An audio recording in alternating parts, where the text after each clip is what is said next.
Hey, everybody. Happy Tuesday. How is everybody doing today? I am Debbie Waidl.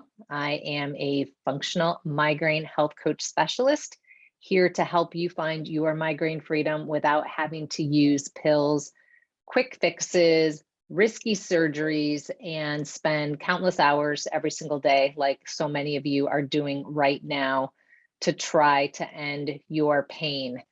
If you are watching on Facebook, which I'm just trying to give everybody a chance to jump on, I know it notifies you when I jump on, and we're just a couple minutes late today. So I wanted to make sure everyone had the chance to find us in the news feed. There we are.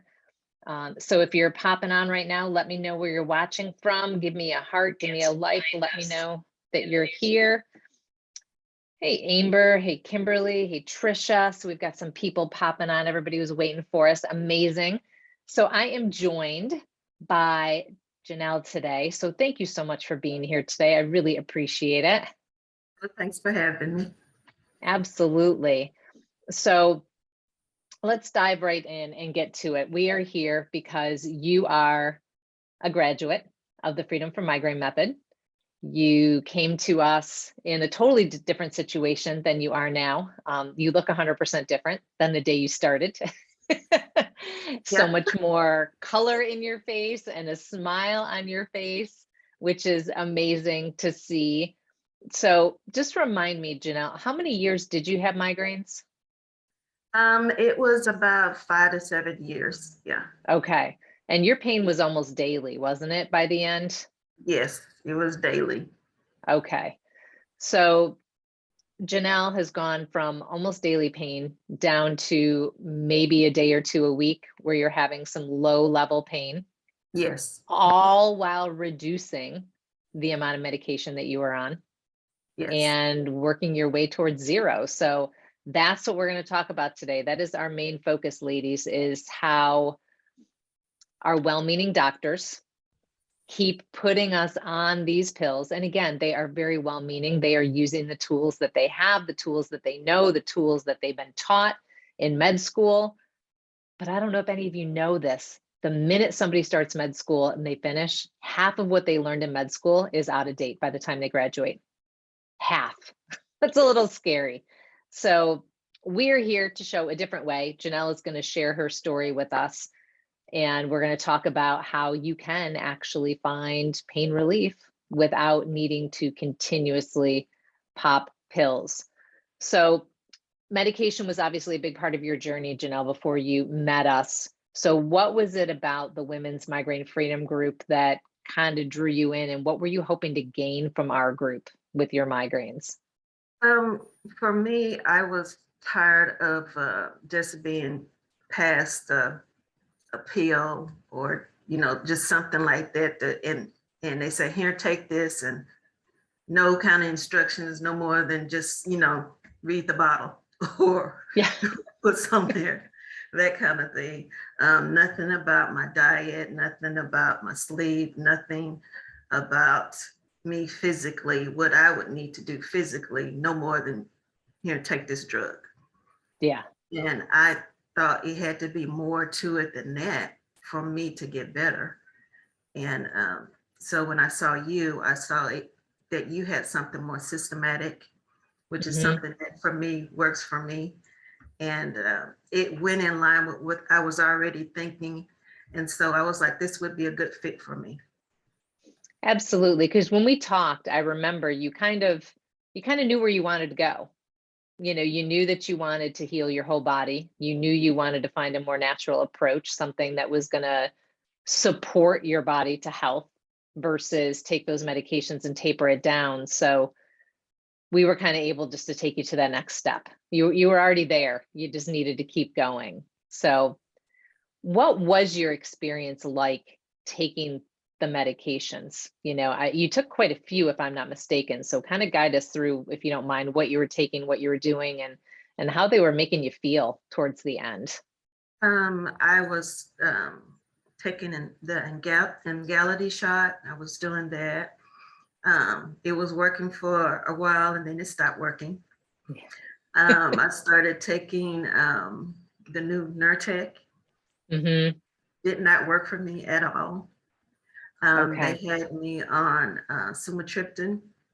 I think I Mhm. had like some type of allergic reaction. Every time I would take it, it burned my sinuses. Oh, I was taking, in the beginning, I was taking, um, oh, what is that medicine for? Um, oh, get this. It's not for migraines, but they have you taking it for migraines, that type of medicine for, absolutely. yeah, things like that. They would have you on medicine that's not really geared for migraine, Yep. but here, take Yep. it, try it, tell us how it works for you. Oh, Do I'm you know how okay many of here. those are? Oh my goodness, there's so many. Like you could have been on an epileptic medication. I You could have was. been, that was the one. Yep. You could Yeah. have been on a high blood pressure medication, which they put women on who don't have high blood pressure. And typically women that suffer with migraines have low blood pressure. So let's think about that for a minute. You have low blood pressure. They put you on a high blood pressure medication, which drops your blood pressure, which makes you feel dizzy, makes you feel horrible to try to end your migraines. Yeah, I It's was just trying not to be on the blood pressure medicine. exactly. That's called, we call it prescribing off script, when a medication is made for one thing, but it's used for something else. And it happens so often. And just to interject quick, for those of you that don't know, doctors kind of have a system they have to go through according to insurance. So I need everyone to realize that so much of this is really driven by big pharma because there is an order that you have to go in. Like, you typically try the triptans first, and then they'll try things like anatriptyline or topiramate, all your preventatives. And then when the Sumatriptan doesn't work, then they start going into, all the new CGRPs or, the injections. And then when those don't work, then that's when we talk about blood pressure and epileptic and all that. So do me a favor, those people that are watching right now, tell me your experience with medications. Let me know what you're taking, how they're working for you, and really what your hope would be. Because, Janelle, you just mentioned one thing that I just want to hit on a little bit more. I know when I took Imitrex, it dulled the pain, didn't take the pain away. I mean, it dulled it enough where I could function. I Yeah, wouldn't call it functioning well, but I could at least make dinner for my kids, get them in a bath and get them in bed without, harming them. right. Still felt horrible, but then the next day I'd have a hangover. Yes. I would have a medication hangover. So did you have a lot of experience with meds that really was kind of like you're trying to weigh the pros and cons? Is it worth taking it because it might help a little, but I'm going to have side effects on the other hand? Yeah, it was, yeah, I had that to deal with because it would only cover so much. And then Yeah. after it kind of wear off, it was like, okay, here it is again. But you can't take another pill because you only have 9. Yeah. Yeah. For those in the US, you know how that is, right? We get 9. If you're in places in the UK, some of you were able to get your hands on a few more. Still not sure how that works because they're 9 for a reason, because they're not good for our kidneys. They're not good for our liver. And that's why they cut you off, because they want to make sure that you're not going to have a heart attack or really harm something. We think they're being mean, right? When we're in pain, we're like, come on, give me more. I need more than Why? 9. I would have done anything to get more than 9 pills, I can tell you, even though they didn't work great, Yeah, which I think is so sad, isn't it? That we are begging for something that isn't taking that pain away, that isn't ending the pain. Maybe for some people, and let me know in the comments, ladies, let me know if, there may be some of you that do take that Imitrex, feel absolutely fine, and the pain goes away. Maybe you do, but I bet if you really think about it, you feel a lot of side effects, the exhaustion, gaining weight, that feeling of brain fog, all those things. Those are all side effects from inflammation, but from medication as well. Okay, so let's fast forward. You took all those meds. They were all a pain in the neck for you. They didn't really help. What are we doing now? What are you doing now as far as medication? I'm off of the shot. I'm off of the Sumatriptan. I'm weaning myself off of the Naratriptyline because I know that takes a while to get out of your Yep. system. And I tried to do it cold turkey and I was feeling some effects from it. So Yep. I was like, no, I need to do this a little differently. Absolutely. Absolutely. And I'm glad you brought that up. If you're on topiramate, Topamax, anatriptyline, Nortriptyline, whatever, any of those preventatives, those need to be tapered off of slowly, because your body becomes dependent on those and almost doesn't know how to function without them, even if they're not helping. I know that sounds weird. You can be taking it and it could be making you feel worse, but you got to slowly taper off. So Janel, I'm so glad that you're doing that. And just for full medical disclaimer for everyone here, please, if you're going to make any changes to your medication or to anything in your health, please consult your physician. This information that we're giving you today is for informational purposes only, not meant to be a way to treat you specifically. So please be safe and do your due diligence and ensure that this is the right information for you. Okay, so you were taking all those and now you're just taking anatriptyline, you're tapering off of it, which means you'll be off of it probably in a few months. And the pain that you're getting, you can probably categorize as more of a headache versus daily migraine. Yeah. That's pretty amazing. How does that make you feel? A whole lot better. A whole lot better. I bet. Now, I was fortunate enough to meet your husband when we first talked. What does he have to say about all this? He's excited for me. We're able to actually be outside now and that kind of thing. Yeah. And we can do a little bit more. Before it was like, are you okay? I would always get that question. Do we need to go back home? Do you need some shades? Do you need, cover? Yeah. But we're good now. I love it. And if I'm not mistaken, I think it was your husband who gave you the little bit of a nudge to try this. Yes, he did. Because even though I think you knew that this was something that was going to help you, you guys had a lot going on at the time you started. Yes. So you kind of were thinking like, this isn't the ideal time. Maybe I should wait. I think that came out of your mouth. Maybe I should do this later. Maybe I should, wait until, because I think you were moving, right? Weren't we in like the process of being not really, New job, moving, all of that. Mm-hmm. So on top of all that, you're getting migraines and you're like, is this the right time to drop a ton of money on me? Yeah. When we're moving? And am I going to have time to do the work while we're moving? And you ended up living, didn't you end up in transition? You moved from one place, ended up in transition, and then moved? Yes. You have moved right to your permanent place now? Is that where you're at now? Yes. So think about that, ladies. I just want everyone here to think about that because I hear this quite often. Oh, I'm going to start the program after my kid's graduation, or I'm going to start the program after Christmas, or I'm going to put my health first after the wedding or whatever. But think about that. Like, Janel, where would you be now if you hadn't started? Probably in the beginning phases of being on your program. Because now you're in your house. Yeah. So how many months would that have been that you would have missed? 6, over 6. Yeah. Yeah. So 6 months of your life that would have been wasted again to migraines. And that's every single day.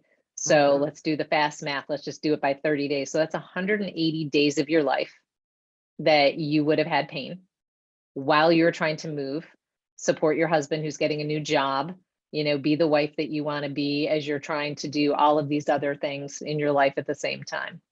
So I just want to say that you should be proud of yourself for taking that leap because it is a leap. And I know it is. And look at the smile. I say this every freaking call, but I want snapshots of all of you before and after because the difference, it just lights up my day. It just lights up my day to see how happy you are. All right. So we've talked so much about medication and, I just want to, again, drive a little bit of point home before I let Janel wrap us up here. Please know that even though we're talking about getting off of medications here today, we're not anti-medication in this group. There is a right way to use medication and a wrong way to use medication.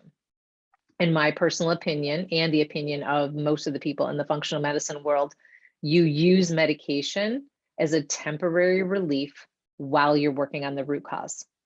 So when Janel joined the program, it wasn't like, hey, go through your Sumatriptan away. You're never taking that again. That's the last thing that we said. And I'm sure she can attest to the fact that there are probably times that I said, go take it. Would you just go take it?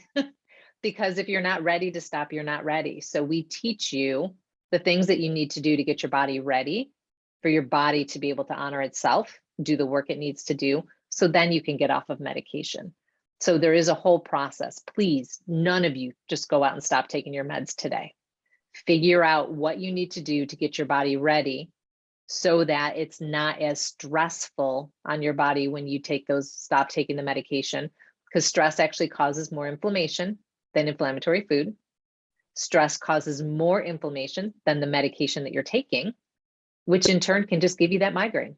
So what's the difference? You know, if you do it the way that I'm not recommending, then you're just going to be in pain and not getting results. Where if you do it the other way, you're going to not have as much discomfort. There will be some when you get off meds, but there'll be a lot less discomfort doing it that way when your body's ready versus just going cold turkey. So if this is not making sense, if you have questions, please reach out to me and let me know, because I want to make sure that you all get to where you need to be, but safely and in the least amount of discomfort possible. Because there's nothing like not having migraines every day. Janelle, I was right with you for 10 years. I had them every day. And now to be able to sit here a decade later and say that I've been a decade free, it's amazing. So I can't wait 10 years from now when you and I talk and you can say to me, oh yeah, it's been 10 years and it's been the best 10 years ever. Yeah. All right, everybody let me know in comments if you have any questions. I'm going to quickly look through the comments right now. So Janelle, if you had to say one thing to these amazing ladies in this group right now who are just hanging out in here, just managing, not really working on trying to end their pain, but just trying to figure out how to get through the day, what would be your best piece of advice for them today? I would say definitely work the program. I mean, you may have days where you kind of up and down with it, but definitely, you know, try to refocus and get back on it, because it works. Take it slow and easy. I mean, you're not in a race. And you know, and take notice of the effects also. I think that will help, you know, help you progress more, because when you actually can tell the difference or see the difference, it helps motivate you to keep going. Absolutely. And that's a wonderful point, is that migraine freedom does not happen overnight. It is not a quick fix. If it was, 1 in 4 women wouldn't be suffering with migraines, right? But if you think about the amount of time that you've wasted in pain and the amount of time that you spend really diving deep into the program, it's like a blip. It's like a blip compared to the amount of time you've spent in pain. And yes, you make some shifts and changes that, you know, may stick with you for life, but I'm sure you can attest, Janelle, that all of a sudden they just become like riding a bike. It just kind of becomes part of your day, you know, so it's not anything that you're like every single day, 100% still focused on migraines. You know, the goal is to get you 100% focused on your life with still doing what you need to do and knowing, okay, every once in a while, we need to make sure that we check in with ourselves so that those migraines don't come back. You know, we have to be smart. We can't be like, you know, an 18-year-old who stays up till, you know, 3 o'clock in the morning every night, eats pizza, drinks beer, and doesn't exercise. We're not doing that anymore, but that's not good for us anyway. So, but we can, on occasion, enjoy friends, go out for a nice meal, have a glass of wine or something if that, you know, serves you, or a piece of chocolate or whatever it is. We can do those things once we have healed and gone through the process, you know. And I love how Janelle said, you know, she is still a work in process, but what a huge difference. And now it's just time. You know, there's so many years that we abused, not purposely, but we abused our bodies. And now we just need to give our bodies time, and each and every day that smile is just going to get bigger and bigger, which is amazing. Amazing. Well, thank you so much, everyone, for being here today. Whoops, I just lost us on Facebook over here, but there's so many of you on, so I greatly appreciate it. Let me jump over this way and see. Again, we've got Barbie and Kim, and I just lost access to all my comments. So all the other amazing ladies that are on, so sorry, I know you were here. I just fully, let's see if I can get you back. Oh, I did get you back. Yay. I've got to love technology. So nope, I lied. I totally lost access. So anyway, thank you all for being here, whoever is here and who is watching. So do me a favor, if you have any questions for myself or Janelle, just tag us in the comments. Let us know what your questions are so that we can get back to you. Janel was also kind enough to write up a little version of her migraine journey. So I'm going to pop that in the comments later. So if anybody prefers something that's written over a video, you can go ahead and take a look at that later. And just know that you might be a little different than Janel. You might be a little different than everyone else in the program, but this is a foundational approach that can work for like 99% of the women in this group. All you have to do is be willing to take the leap, to push the old way aside that isn't working, and take a chance on something new. So Janel, I'm so glad you took a chance on yourself. Please tell your husband that we said hi and that we're glad that he did that little, pushed you just a teeny tiny bit towards honoring yourself, because you were trying to be sweet and kind and honor him is what you were trying to do. You're like, he's starting a new job, we're moving, I can't do this for myself. So you were being a wonderful wife, but as we now know, the best thing that you could do to be that best wife was to take care of you, which you amazingly did. So thank you again for being here today. Congratulations on your migraine freedom. And for everyone else watching, thank you as well for being here. We will see you here next week, same time, for another amazing interview. Kim, who is about to graduate the Freedom From Migraine Method, will be joining us next week. So make sure that you join us for that. Thanks, everybody. Here's to your migraine-free day, and we'll see you in the group. Take care.